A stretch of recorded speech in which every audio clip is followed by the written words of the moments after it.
a third phase of moon. My name's Blake Cousins. In this groundbreaking documentary, we're going to explore alien abduction and strange implants extracted from people from around the world. Dr. Roger Leir has performed 16 surgeries and has removed 17 implants that are extraterrestrial in origin. We'll show you the objects he's removed and reveal why they are described as a smoking gun that prove that visitors from other planets are routinely visiting Earth and keeping tabs on the inhabitants. Also, we'll be speaking to alien abductees and patients of Dr. Roger Leir who've had alien implants removed from their bodies.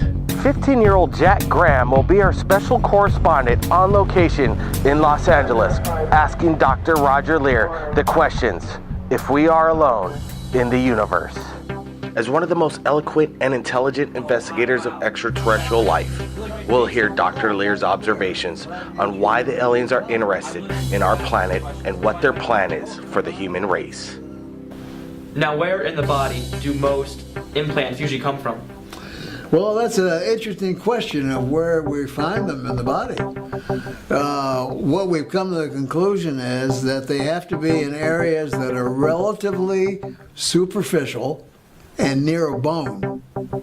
We've never found one in a body cavity such as the thorax or the abdomen or the brain.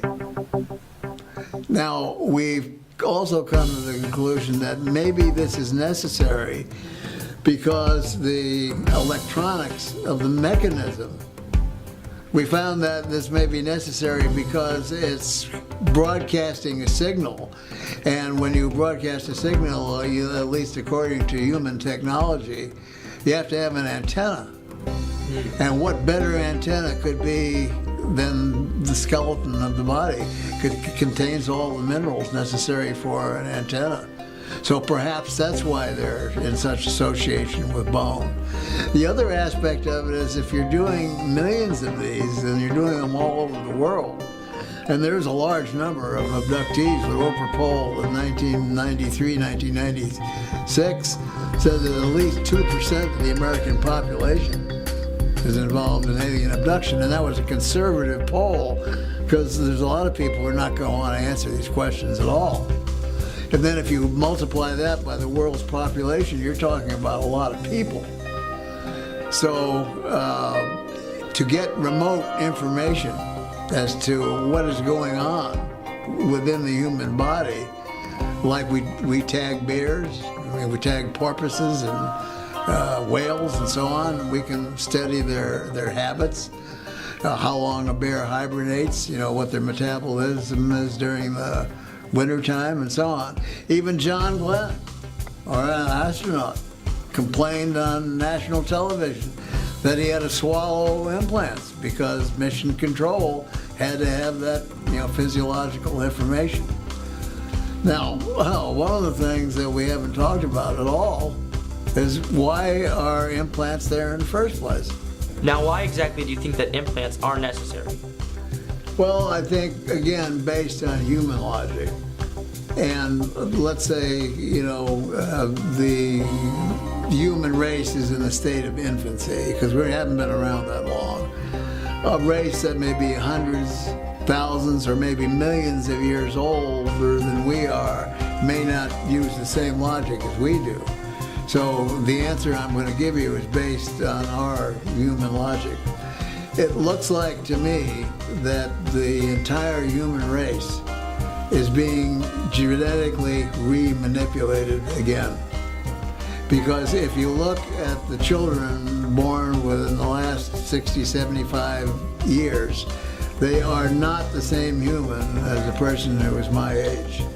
In fact, a gentleman by the name of John White, who used to put on UFO conferences in the state of Connecticut, years ago recognized this, and he came up with the term Homo noeticus. Instead of Homo sapien, Homo noeticus, and that means new human.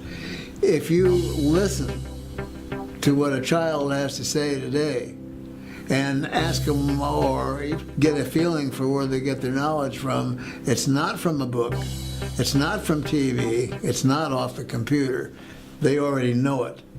It's a different kind of human being. So if you're doing a genetic manipulation on a population, you might want to know exactly what's going on genetically without having to abduct the individual again. So you would do it remotely, like, as I stated previously, with what we do with lesser animals. Now, would you, for example, reach into the ocean and pull out a fish and tell the fish, I'm going to put a tag on you so I can know what your swimming habits are or what you eat?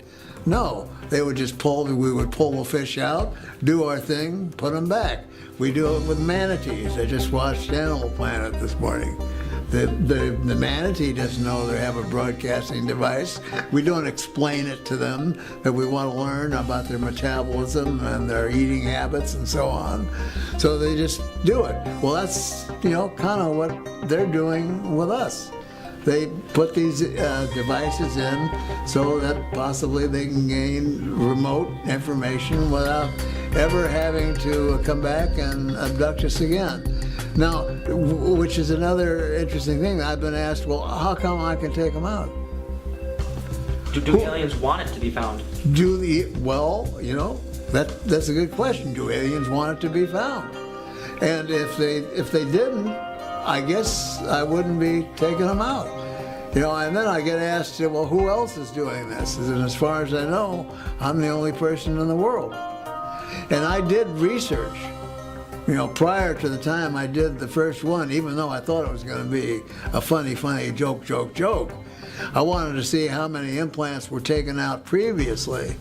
And all I did was I read through the UFO literature, and I saw that things were taken out. They turned to powder, they disappear, they dropped, they did this, they did that, but nobody ever came up with anything. And so I do cases, and I come up with actual physical objects that can be sent to material scientific laboratories and get opinions. I mean, I can't explain that. That's strange. And if somebody had told me, 50 years ago that I would ever be doing anything like this, or would have traveled to 42 countries, or have done the things that I've done, or have done the television programs and radio programs I've done, I would have told them they were nuts. Now, I know you removed many implants.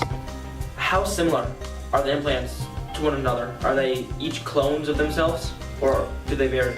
Well, the implants that we have removed in the past, we have about 7 that look exactly the same. And if you lined them all up on gauze sponges, you would never tell one from the other.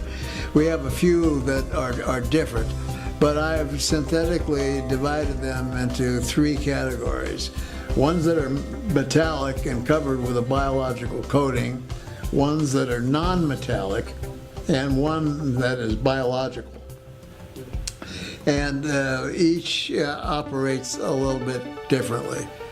But the 7 that we have that are metallic rods with biological coatings are virtually all the same. Now, do you personally believe that you've been contacted by aliens? I would have to say the answer to that is yes.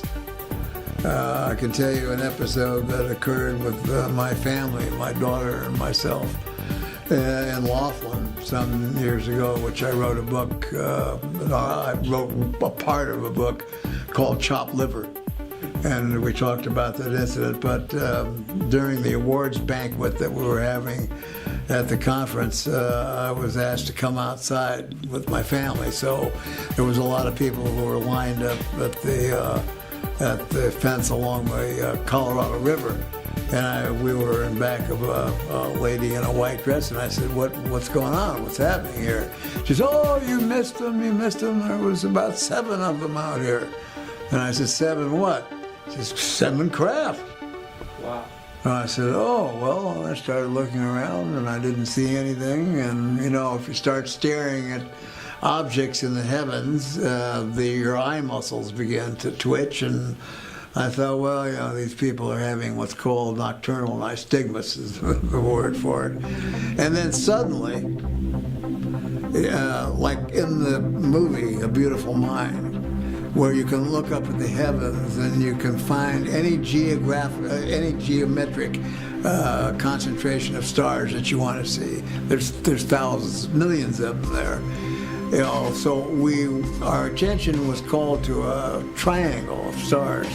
Now there was a big, bright, full moon, really bright. And right below the moon was this triangle of stars. And all 40 people seemed to be concentrating on this triangle of stars. And then suddenly the bottom two stars started to move. And they came downward and they went into a pair and they slowly went towards the corona of the moonlight and disappeared. And at the same time, I think everyone there got a telepathic message. Yes, we're here, believe it, bye-bye.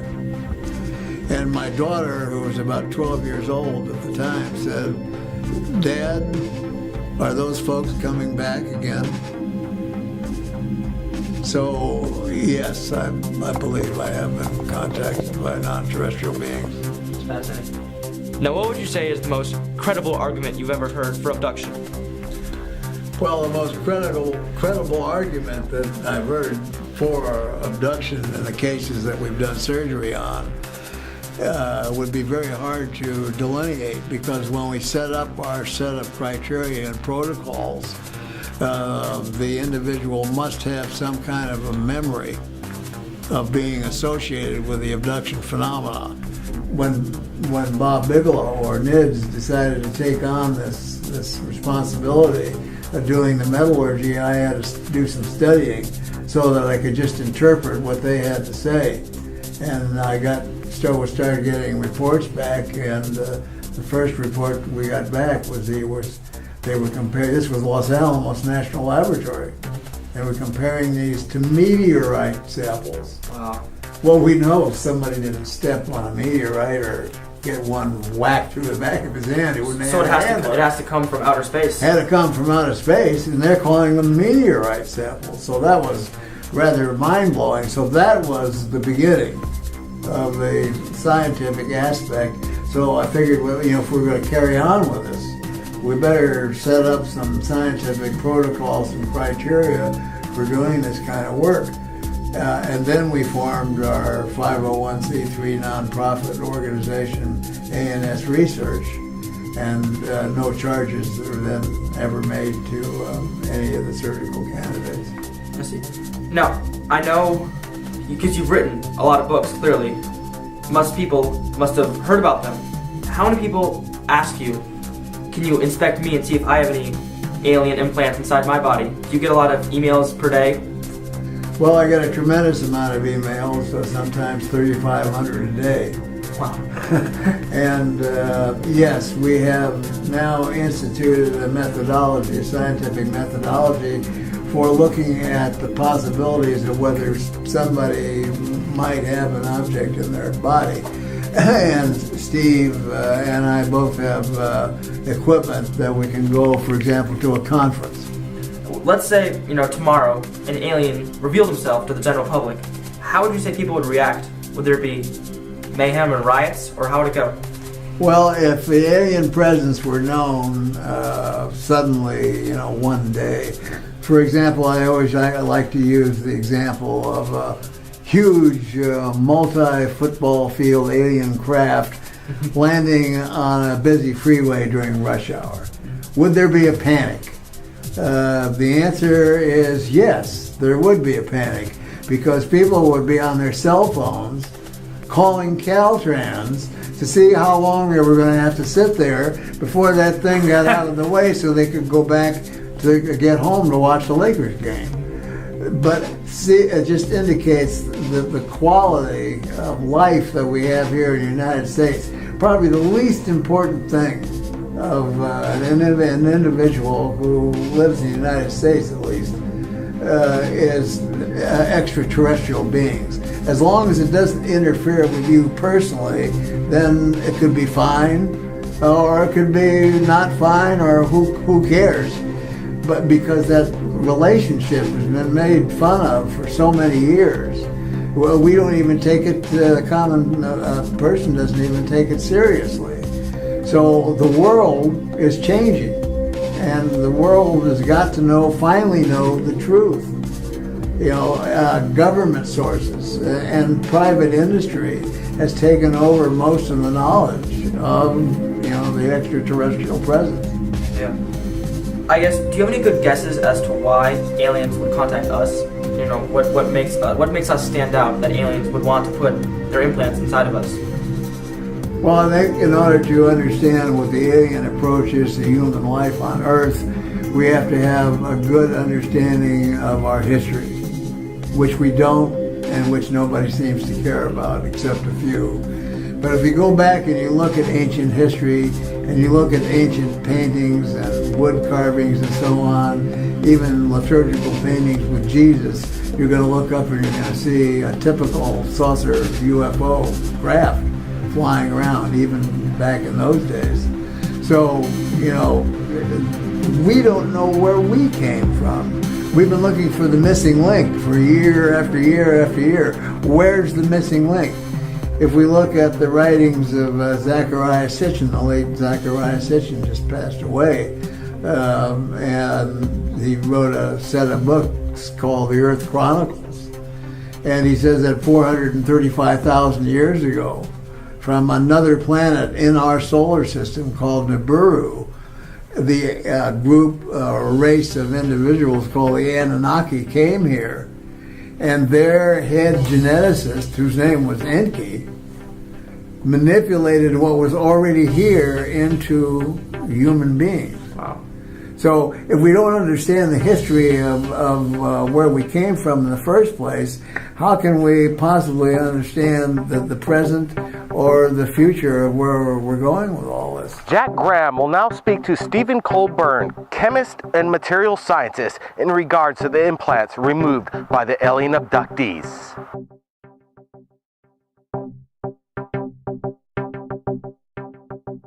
So, can you tell me a bit about yourself and your role within this program?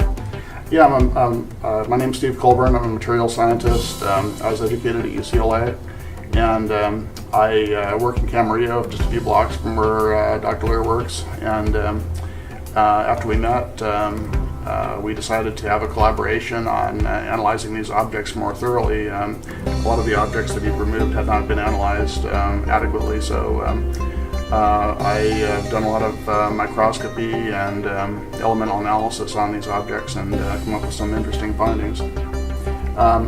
One thing we found out is that the devices are definitely nanotechnological devices. They're not just simply metallic objects that somehow got into the body.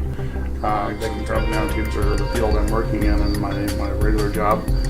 And they give off radio signals, and they have odd nanostructures in them made of carbon nanotubes. Carbon nanotube electronics are a hot topic in material science today, by the way, and there's many amazing properties about them. The aliens have apparently perfected the technology to use carbon nanotubes in these devices. And there are proprioceptor nerves that go into these the tissue capsule or a gray membrane around these devices. And one of the most fascinating findings was that that these devices contain many of them contain meteoric iron judging from the trace element pattern of gallium, germanium, precious metals like iridium and platinum. And iridium is not found on Earth in any great amounts. And we did the isotopic analysis of various elements from the metallic cores of several of these devices and found out that they were made from off-planet material, extraterrestrial material. There's a certain pattern of isotopes for each element on Earth, and if that pattern is varying by more than 1% or so, then it's the conclusion can be drawn that the material came from off-planet. And some of the isotopic ratios and the elements in these devices are extremely skewed compared to quite unlike the isotopic ratios of elements on Earth. In fact, Dr. Kuntz, our colleague who's also involved in the research, concluded that they probably came from somewhere else in the galaxy. They don't even seem to be from our solar system. These devices have carbon nanotube networks inside the metal. They're obviously manufactured devices, and they seem to be well beyond the technology of civilian science at this point. So it's not possible that this something like the nanotubes could be made through nature. It has to be manufactured. No, they were discovered in 1991 in Western science. The Russians discovered them perhaps 10 years before that, but they're not known to be found in nature, and certainly not in meteorites. So there's no way that it could be faked, really? No, I don't think so. Some people have argued that these devices could be made by black government projects, but I think that the fact that they contain extraterrestrial material argues strongly against that. So what you're saying that this it was discovered in 1991, right? The nanotubes? Yeah, and many of these objects date from well before the discovery of carbon nanotubes in science on Earth.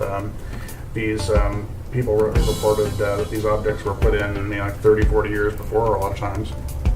So when you say nanotubes, do you mean that these things could be used to store information, perhaps? Yeah, they can be made into electronic networks. Carbon nanotubes are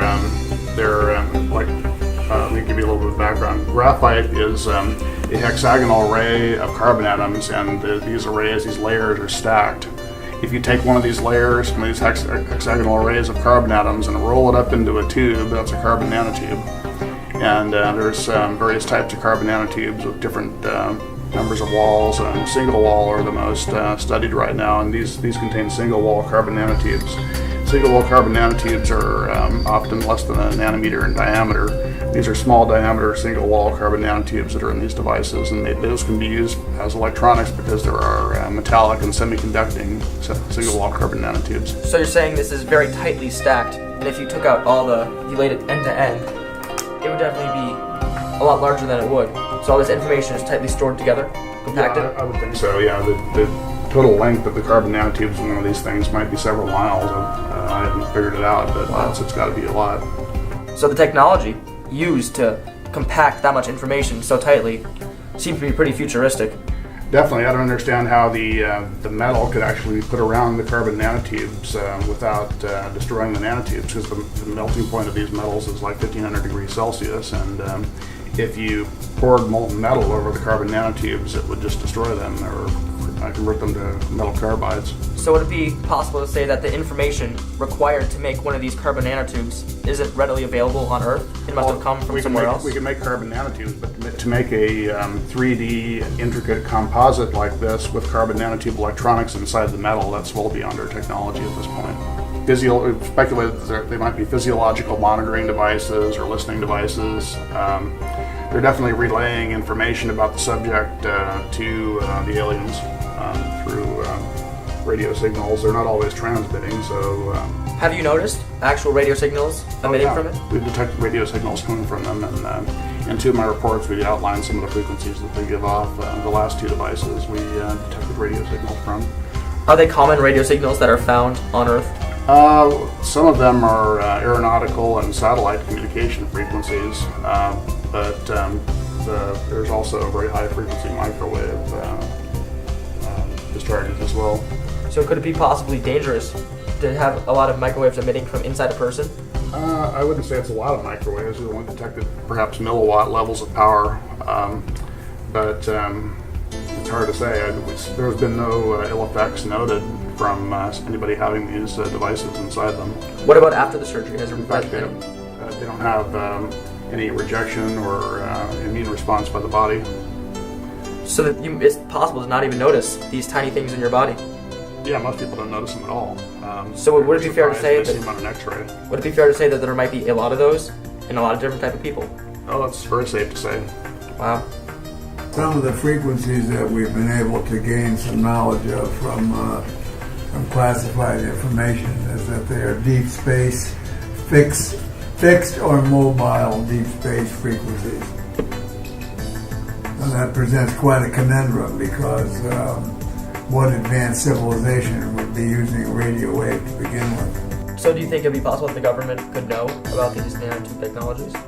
I think they know about them. I don't think they can reproduce it as yet, but it's anybody's guess how much technology the Black Project community has. some of their stuff is reverse engineered alien technology, reportedly. So would it be possible to take this apart and perhaps learn the secrets of what's inside it, and perhaps use it for our own technology? That's what we'd like to do at some point. We'd like to take one of these devices and mount it vertically on a scanning electron microscope mount, and take an elemental map of one layer of the object, then etch away a layer with a beam of fast atoms, and then do the next layer and get a three-dimensional structure of the object that way. How strong is the object? Is it easy to break? This one, I don't know. I haven't tried to cut it yet. Most of them are fairly easy to break. I've cut 4 so far, and 3 of them are fairly easy to break. One was immensely strong and could not be cut at all. With even diamond tools wouldn't scratch it. It appeared to be some kind of highly advanced iron metal matrix composite with carbon nanotubes. You mentioned there was a sort of biological capsule that surrounded it. Would that be used to protect it, to prevent it breakage? No, I don't think it's to protect it. I think it's to organize the neural input to the device somehow. Is that if we were able to back engineer some of the technology that we have in these devices, we could prevent, for example, inflammatory processes and rejection. In other words, if we could make something similar, you could wrap a heart, a kidney, a screw, a pin, or whatever in it, instill it into the human body, and the person would not have to take any anti-rejection medication for the rest of their life. So that this was presented in a report, which is in the White House, that I have a copy of from the OSTP. That's the Office of Scientific Technology and Policy, and that was handed to Obama at the time when he was trying to raise money for his medical health care problem to get Congress to approve the money. Will President Obama, with the help of Congress, fund this medical research and reverse engineer these implants?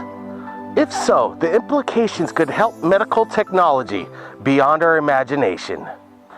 Now, we go to the most incredible account of alien abduction explained by Dr. Roger Lear to Jack Graham. 3 young children, about 9 or 10 years of age, who lived in Tennessee. And they decided to go out on a little local camping trip. So not too many blocks away, it was kind of like an empty field and so on. So they packed their primitive sort of gear, which was blankets and things of that nature, and things to cook over a fire, marshmallows and so on. And they went out, and they didn't even have a tent. They used sticks. They gathered sticks and they put the blanket over the sticks to act as a tent. And they roasted their marshmallows and told jokes and so on.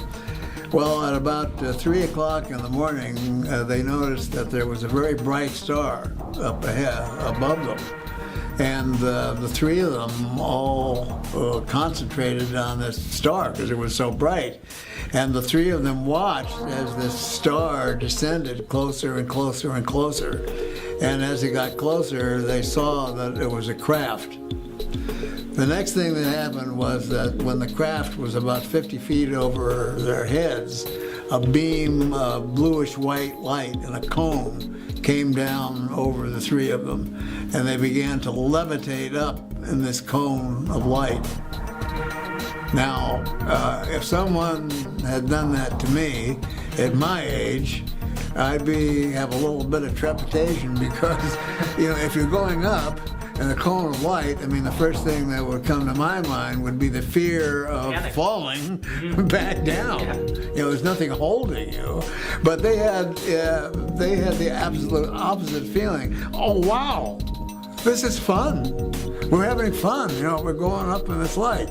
So they get up into the craft, and then they're in a round room that kind of looks like a hangar. And there are typical bumper sticker gray beings that are there. And so they say, what's happening?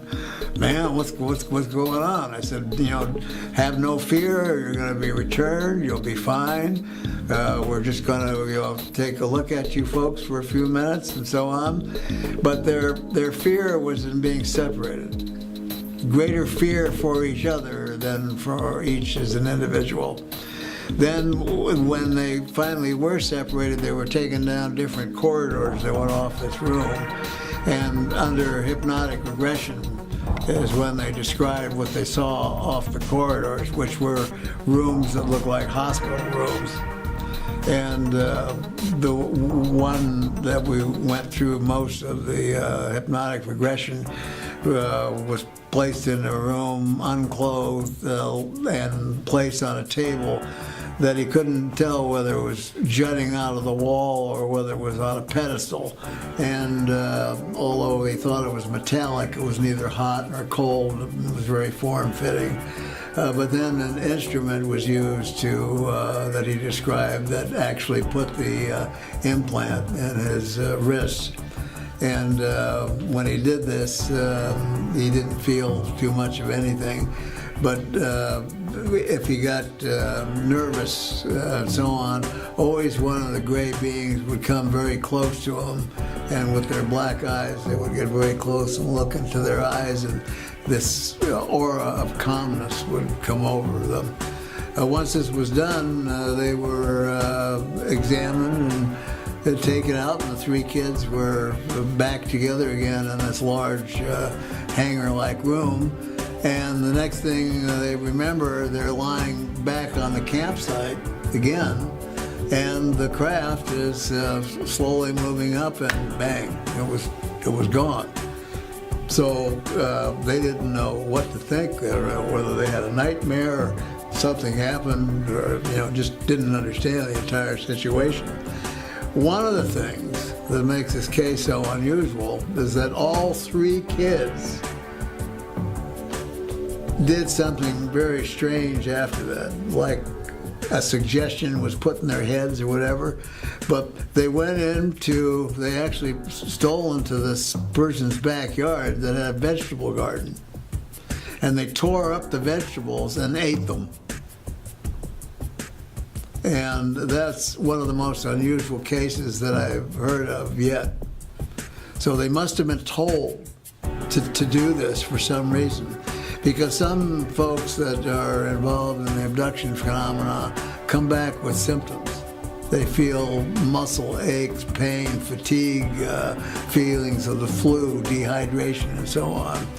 But the three kids, in asking them questions, of course they weren't kids when we did the surgery, but in asking them, if they had any ill effects from it, they don't recall anything. So maybe what they got out of the vegetables was something that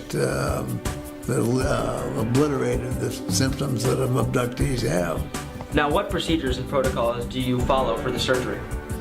Well, the procedures and protocols that we follow have to be kept 100% in order to make this a scientific study, because we try and stay with the scientific method. One of the things we do is when a patient contacts me, they have to convince me that they have an object. And that's either through an X-ray or a CAT scan. We don't accept MRIs because MRIs can produce false positives for foreign objects. For example, in an MRI, if you're looking through a slice right through the top of a blood vessel and there's blood flowing through a vessel, you'll see a nice bright spot. But there's not a foreign object. All it is a cut through a blood vessel. So if they send me X-rays or a CAT scan, then I take them to the radiologist and I get it confirmed that this is a foreign body, and what his guesstimation of the material is. Is it more dense than the surrounding bone? Is it less dense than the surrounding bone? We know if it's more dense than the surrounding bone, it's probably on the metallic side. Also, we've had a couple of cases that were dental cases, and these were dental X-rays. So we have dental experts that go ahead and will look at the X-rays, and then they'll make suggestions as to whether they need further films, a Panorex or a CAT scan. So once it's been established that there is an object there, then the next thing we do is we send that client a package of questions. and they have to answer all the questions. There are no right and there are no wrong answers, but it gives us a complete background of what the possibility of their actually being involved with the abduction program is. Also, one of the forms amongst this questionnaire is a gradable form on probabilities. So if they're over 35% probable, then they've been involved. Now, lots of people step on things. Lots of people have, they want 2 seconds of fame on television or to get filmed. There's a lot of reasons for people that contact me. They may be not abductees at all. Some abductees don't get along well with the problems. And as the late John Mack wrote in his book, there are 7 traumas that are involved with alien abduction, and only one of them is the event itself. Another one is who are you going to tell? Who's going to believe you? So you have this argument that goes on continuously. So a lot of these people are not well adjusted. A lot of abductees have problems. They can become alcoholics, drug addicts. They can be confined in mental institutions. So you have to sift out these people to become part of this study, and this is one of the first things we do. Then once they are accepted as a possible surgical candidate, do they want the surgery? Do they want it removed? And if so, if they agree that they do want it removed, they have to understand that the product that we're going to remove becomes the ownership becomes part of A&S research, and that we promise to give to the rest of the world as scientific knowledge. And if they're not willing to do that, then we don't accept them as a patient. So if we look at statistical numbers, let's say 10% out of 100 might be a true surgical candidate. 1% of them will only be ones that we'll operate on. Now, have any scientists tried to talk to you and give possible explanations for what it is instead of aliens, and try to prove you wrong? When I talk to the academic scientific community, they're also interested in the analysis and the intrigue of what they're looking at on a scientific academic basis. That they don't even offer a lot of times suggestions. If we do it and they're being paid, for example, for a television program, they'll actually get them to lie on camera. Also, scientists, by and large, are prey to higher masters, as other people, in other fields of occupations do. They have to earn their paycheck. They have to feed their families. So, and they could be threatened. They can be threatened by any agency of the government, for example. Not so much anymore, but in earlier years, yes. To what extent do you think is the government hiding information from us? Do you think they know? Do you think they have contact with aliens? I think that the government historically has made contact with aliens, and there's most probably been deals that have been made. We have enough witnesses now, for example, Holloman Air Force situation in which at Holloman Air Force Base where Air Force One was seen to land, the base was literally frozen. No one could move from their post when this was going on. There was lots of witnesses to things that were happening. 2 electricians up on a pole were told to stay there and not move till all this was over, and that was near the runway. Then they saw 3 circular craft come flying overhead. One of them began to hover over the runway when Air Force One stopped. Another one took off and went 20 miles away and hovered over a park, and the third one was somewhere else lingering around. And it was said by the lineman, who had a good view of this whole thing, that President Eisenhower at the time, got out of that plane. walked over to the craft. They saw a ramp come down. He walked up the ramp and shook hands with some kind of a non-human being. Went in, was there for about 20 minutes, came back out again. The alien craft took off. Air Force One took off. And instead of following the rules and regs that they had set up for landings at that base, they took off and flew directly within 50 feet off the roof of the hospital. Jeez. So this has been, cited as one of the examples, but certain presidents were in the know, certain presidents were not probably in the know. And today, I believe that the situation is totally different. I believe that most of this information today is in the hands of the giant monarchs of industry, these multilateral companies that are, some of them are part of the military-industrial complex, and some of them are industry itself. And it's the greed that keeps propelling this on and on and on. But it looks like they're getting to the point now where they're starting to eat each other, because I guarantee you that Standard Oil, with its concentration on fossil fuel energy, is not really interested in what Monsanto is doing, making GMO foods. And Monsanto with GMO foods is not really interested in a free energy system that somebody else might develop. So things are changing rapidly. And of course, with the citizen hearing that's going to be held at the end of the month in Washington, D.C., and it will be streamed out to the world, we expect half the population of the world to watch this congressional hearing, and with hope, that the government will actually start releasing information. With trillions of planets in the universe, it's hard to believe that planet Earth is unique. Odds are that life exists elsewhere. And while life on some planets may be less advanced than us, chances are that more advanced life forms will also exist. So the question becomes, will these advanced life forms have the ability to travel to Earth? And, if so, secretly tag us with extraterrestrial hardware during their visits? Prior to interviewing Dr. Lear, I might have said no. But while I still have my doubts, Dr. Lear makes a fascinating case for this, and now I'd like to know more. Jack, in his quest for the answer, has reached out to Third Phase of Moon to speak with the alien abductees who've had implants removed by Dr. Roger Lear.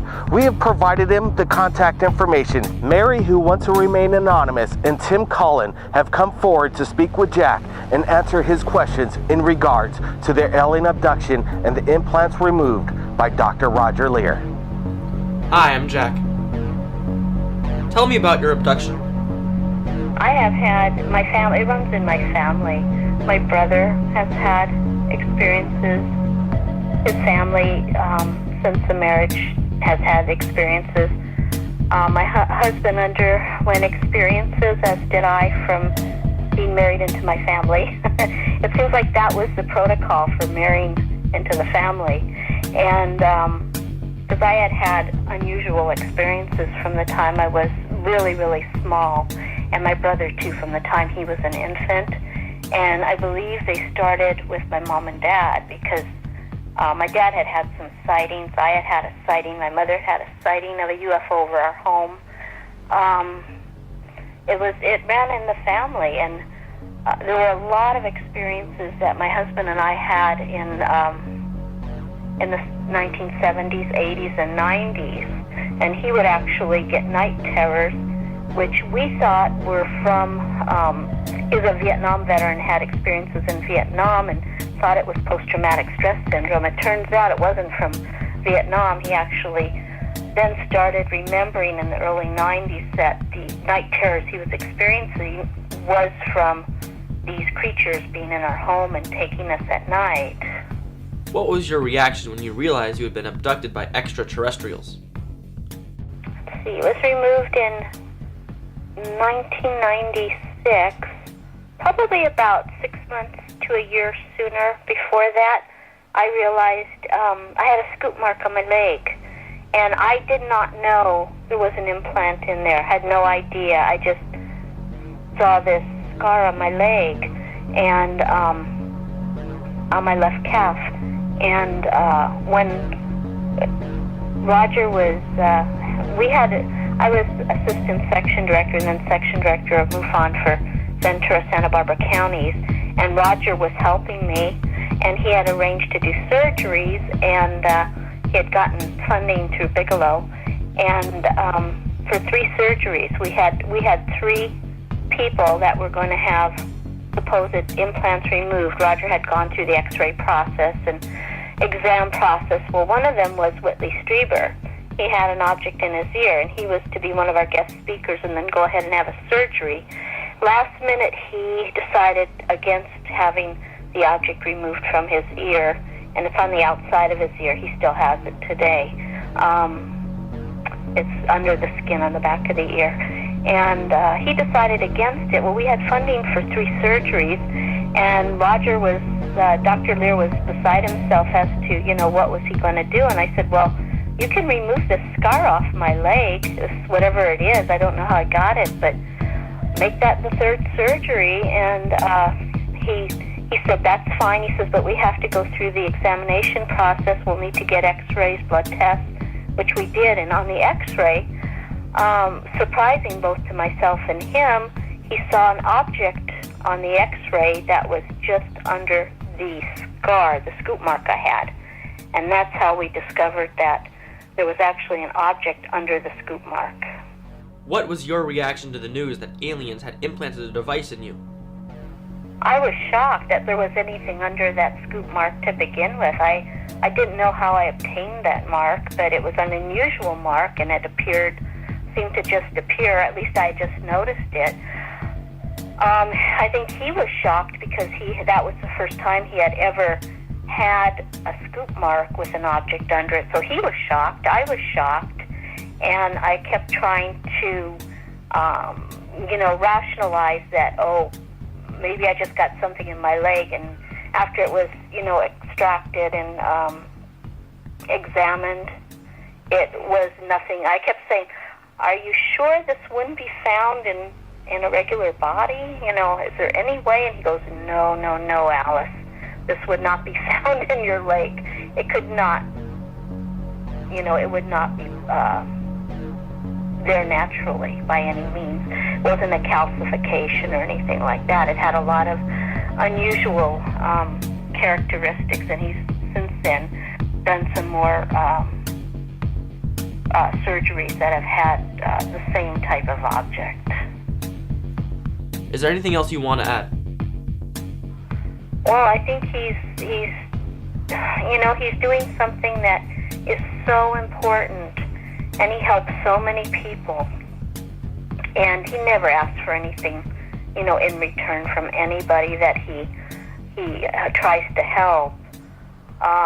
He's just, he's doing it because he has not only the ability to do it, but he has the need to find out what is really going on, a curiosity as to what's going on. It's affected him. Everything he does, his life, his career, he's very dedicated to trying to find out, what these objects are. And also, with these objects, we're finding that they have no inflammatory response around the object. Could this technology help the medical profession now in dealing with transplants, where these people with transplants have to be on horrific medications for many, many years, where if this technology could be developed where there would be no rejection. I mean, it would be wonderful for the people that have to go through this with the transplants.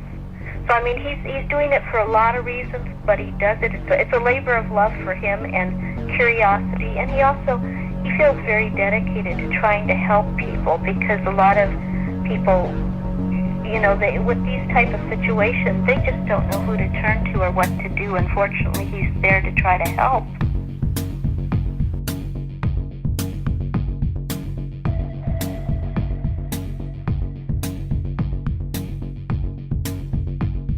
Where is your chip implanted? The implant was it was located in my left wrist area, arm wrist area, almost identical to the 15th surgery Dr. Lear done on Ron Noel. His implant is the same shape as mine, a cantaloupe seed type object, and located in basically the left wrist area. In fact, we kind of wonder if we could almost put the x-rays over each other and they'd almost be in the same spot. Did it hurt after the surgery? Yeah, when they got a hold of the object, it felt, I felt it, a lot of pressure and uncomfortable with my arm. Like it was, got chicken winged, and I kind of had to carry it in a sling for a little while, but then it calmed down. It really, like I said, was just like it was just being, the arm was being abused. I realized this thing was hooked to my nervous system because when I became aware of it, it was like it was aware of me and I was aware of it. The link between the implants and the abductees themselves are questions we may never know. But the real question here is, are we alone? And the answer is, these implants are extraterrestrial in origin, thanks to young Jack Graham asking the questions and Dr. Roger Lear's answers. We are not alone in the universe. My name's Blake Cousins, and we'll see you again next time. Third phase of moon.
It's the third phase of Moon.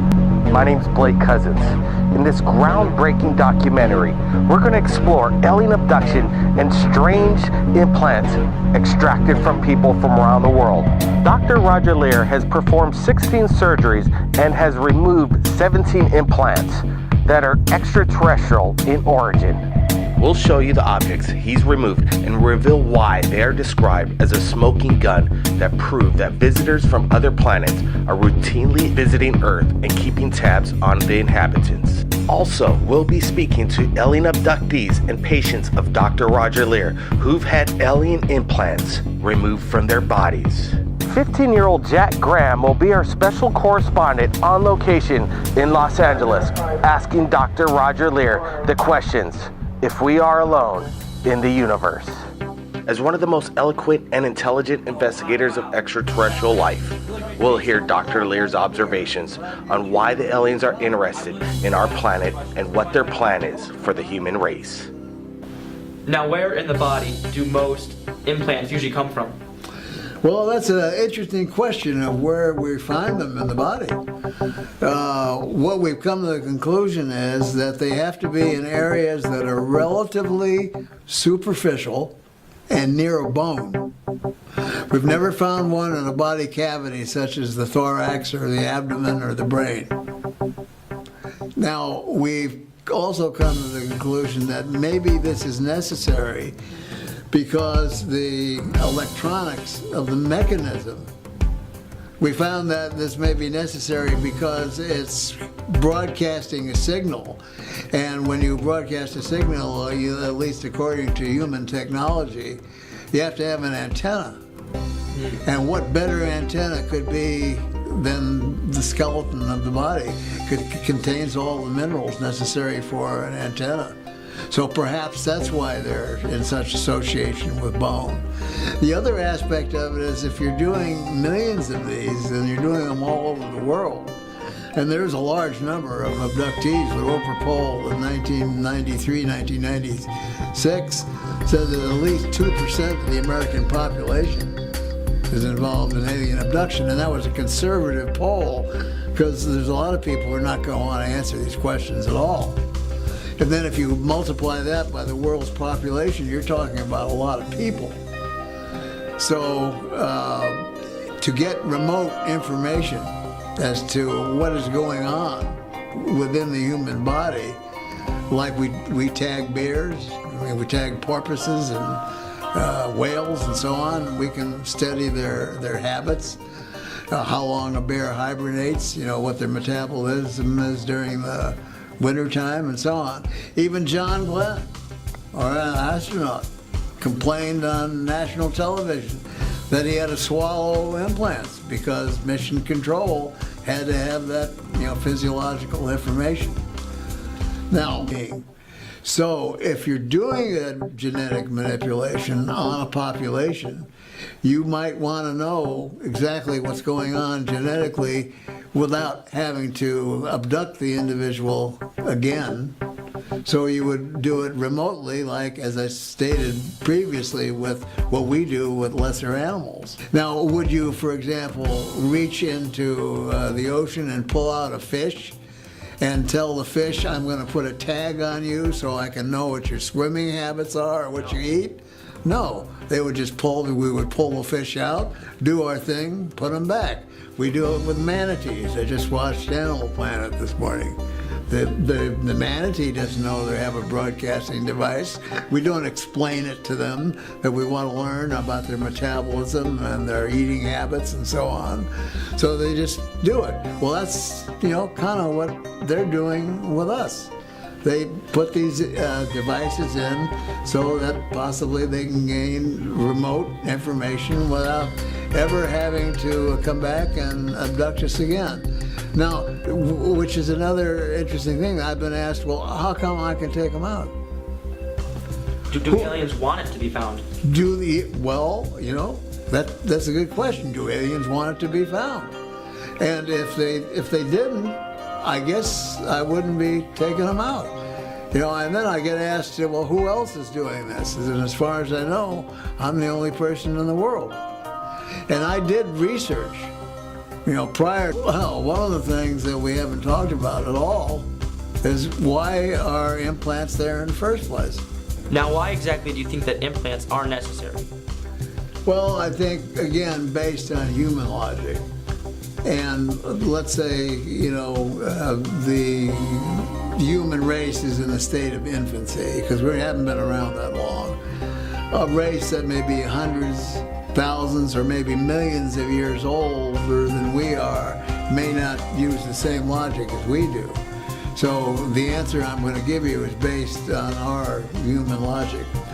It looks like to me that the entire human race is being genetically re-manipulated again. Because if you look at the children born within the last 60, 75 years, they are not the same human as a person who was my age. In fact, a gentleman by the name of John White, who used to put on UFO conferences in the state of Connecticut, years ago recognized this, and he came up with the term Homo noeticus. Instead of Homo sapien, Homo noeticus, and that means new human. If you listen to what a child has to say today, and ask them or get a feeling for where they get their knowledge from, it's not from a book, it's not from TV, it's not off the computer. They already know it. It's a different kind of human being. To the time I did the first one, even though I thought it was going to be a funny joke, I wanted to see how many implants were taken out previously. And all I did was I read through the UFO literature, and I saw that things were taken out. They turned to powder, they disappear, they dropped, they did this, they did that, but nobody ever came up with anything. And so I do cases and I come up with actual physical objects that can be sent to material scientific laboratories and get opinions. I mean, you know, I can't explain that. That's strange. And if somebody had told me, you know, 50 years ago that I would ever be doing anything like this, or would have traveled to 42 countries, or have done the things that I've done, or have done the television programs and radio programs I've done, I would have told them they were nuts. Now, I know you removed many implants. How similar are the implants to one another? Are they each clones of themselves, or do they vary? Well, the implants that we have removed in the past, we have about 7 that look exactly the same. And if you lined them all up on gauze sponges, you would never tell one from the other. We have a few that are different, but I have synthetically divided them into 3 categories.